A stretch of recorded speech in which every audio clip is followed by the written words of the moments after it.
చైతన్య. నేను ఇస్లామియా బీఎడ్ కాలేజ్లో BEd second year చదువుతున్నాను. మా కాలేజ్ ప్రిన్సిపల్ సార్ కానీ, మా వైస్ ప్రిన్సిపల్ సారు, మా లెక్చరర్స్ కానీ మాకు చాలా బాగా పాఠాలు చెప్తున్నారు, ఎంతో బాగా క్లాసులు చెప్తున్నారు. ఆ కాలేజీలో చదివిన బీఈడీ చేసిన చాలామంది విద్యార్థులకు గవర్నమెంట్ జాబ్స్ వచ్చాయి. రీసెంట్గా మా బ్యాచ్లో కూడా చాలామంది క్వాలిఫై అయ్యారు.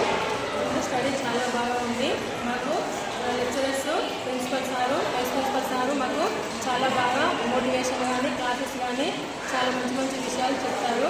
అలాగే మేము థర్డ్ సెమిస్టర్లో భాగంగా ఈరోజు ఫైనల్ లెసన్ ప్లాన్ కోసం నరేంద్ర నగర్ స్కూల్కి వచ్చాము. ఇక్కడ ప్రిన్సిపల్ సార్ కానీ, ఇన్ఛార్జ్ మేడం కానీ, టీచర్స్ కానీ, స్టూడెంట్స్ కానీ వాళ్ళకి సపోర్ట్ చాలా బాగుంది. ఇక్కడ మా ఫైనల్ లెసన్ ప్లాన్ చాలా బాగా సక్సెస్ఫుల్గా జరిగింది. ఈ అవకాశం ఇచ్చినటువంటి ప్రిన్సిపల్ సార్